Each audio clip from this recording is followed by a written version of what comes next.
BJP ने Congress leader Rahul Gandhi का एक नया पोस्टर जारी किया, जिसमें राहुल गांधी को रावण की तरह दिखाया गया है। इसे लेकर कांग्रेस और बीजेपी के बीच जुबानी जंग तेज हो गई है। बीजेपी ने माइक्रो ब्लॉगिंग साइट एक्स पर फिल्मी स्टाइल में एक पोस्ट शेयर किया। इसमें लिखा है कि रावण कांग्रेस पार्टी का production producer George Soros. Tweet में बीजेपी ने Hungarian American businessman George Soros पर भी निशाना साधा। पोस्टर में रावण की शक्ल में राहुल गांधी की तस्वीर शेयर करते हुए बीजेपी ने लिखा है कि ये नए युग का रावण है, ये मजहब मुखालिफ और राम मुखालिफ है।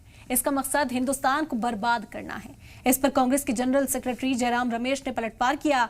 उन्होंने कहा कि बीजेपी की कोशिश राहुल गांधी के खिलाफ तशद्दुद को बढ़ावा देने की है। उन्होंने एक्स पर बीजेपी के खिलाफ लिखा, बीजेपी के हैंडल पर राहुल गांधी को रावण के तौर पर पेश करने वाले ग्राफिक्स का असल इरादा आखिर क्या है। इसका मकसद साफ तौर पर एक कांग्रेस एमपी और पार्टी के साबिक चीफ के खिलाफ तशद्दुद भड़काना और उकसाना है, जिनके वालिद और दादी का कत्ल भी उन लोगों ने कर दिया था जो हिंदुस्तान को तकसीम करना चाहते थे। जैसे जैसे 2024 के लोकसभा इलेक्शन नजदीक आ रहे हैं, वैसे मुल्क की सियासत का मयार गिरता जा रहा है। आज की बहस में इन्हीं मौजू पर बहस करेंगे। चुनावी रामायण में रावण की एंट्री।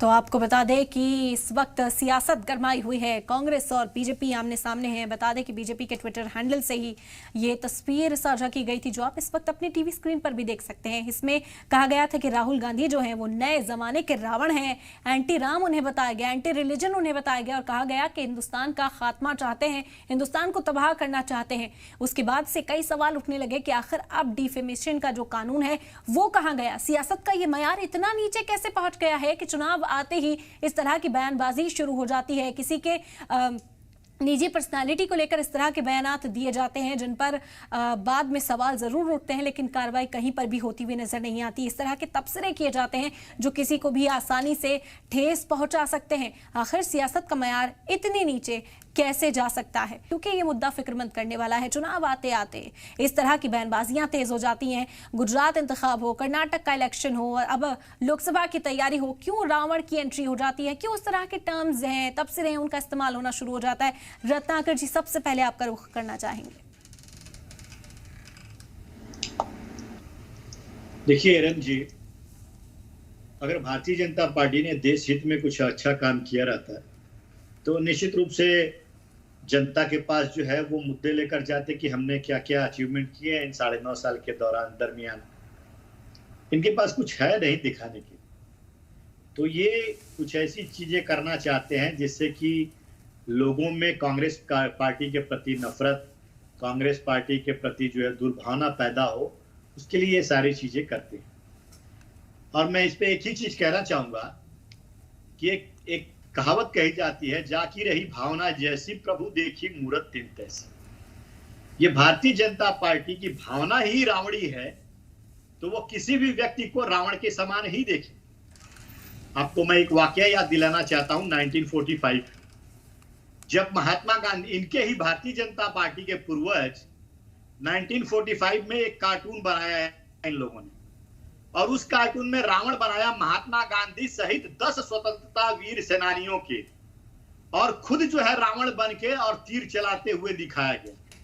तो ये तभी भी स्वतंत्रता संग्राम सेनानियों को रावण समझते थे, महात्मा गांधी को रावण समझते थे। आज भी जो देश से नफरत की मिटाने की राजनीति कर रहा है, जो मोहब्बत का पैगाम देश में फैलाने का काम कर रहा है, उसको भी आज रावण की संज्ञा ये लोग दे रहे हैं। ये ऐसा पहली बार नहीं हुआ है। इसके पहले भी इन्होंने राहुल गांधी पे तमाम, सद्दाम हुसैन से लगाई तमाम चीजें, इनके हेमंत बिस्वा शर्मा ने, तमाम ऐसे नेता भरे पड़े हैं जो राहुल गांधी को व्यक्तिगत रूप से इस तरह से बदनाम करने की कोशिश करते रहते हैं। लेकिन मैं पूछना चाहूंगा, भारतीय जनता पार्टी के प्रवक्ता यहां बैठे हैं और आप सभी ये जानते हैं कि आज देश में 4000 किलोमीटर जो चलता है आदमी मोहब्बत का पैगाम लेकर के, उसको आप रावण की संज्ञा देंगे या राम की संज्ञा देंगे? आज महिलाओं को जो अपमानित करने का काम भारतीय जनता पार्टी के शासनकाल में हो रहा है, चाहे मणिपुर की घटना ले लीजिए, चाहे जंतर मंतर की घटना ले लीजिए, चाहे तमाम देश में आए दिन में महिलाओं के ऊपर जो अत्याचार हो रहे हैं, ये किस युग में हो रहा है? ये राम युग में हो रहा है कि रावण युग में हो रहा है? तो भारतीय जनता पार्टी का ये कार्यकाल जो है ये रावण युग के समान है। ठीक है, ठीक है। अश्विनी शाही साहब से जवाब लेंगे, फिर लौटेंगे चाहूंगा। आपके पास। ठीक है, बीजेपी से इस वक्त अश्विनी शाही साहब हैं। अश्विनी शाही साहब, हम यही सवाल है हमारा जिसको हम तलाशने की कोशिश कर रहे हैं कि आखिर सियासत का मयार इस तरह से गिरता क्यों जा रहा है। कहा जाता था कि मतभेद होना चाहिए, मनभेद नहीं होना चाहिए, लेकिन आजकल जो सूरत हाल है मनभेद नजर आता है आपसी।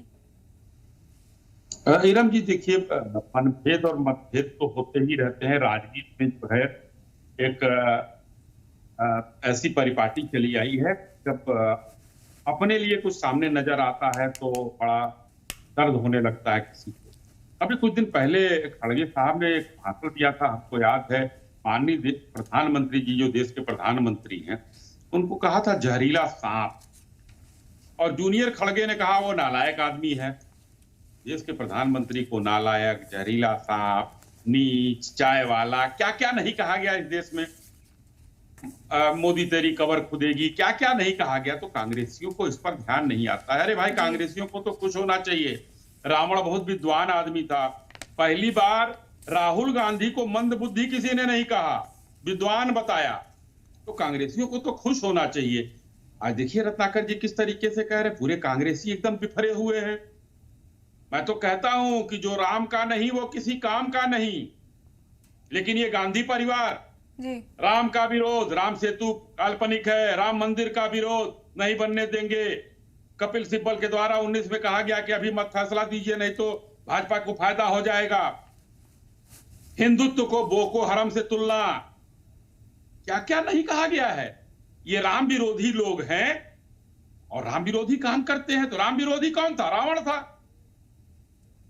अगर कहा गया है उधर से, तो इसमें इतना असहज होने की किसी को आवश्यकता नहीं है।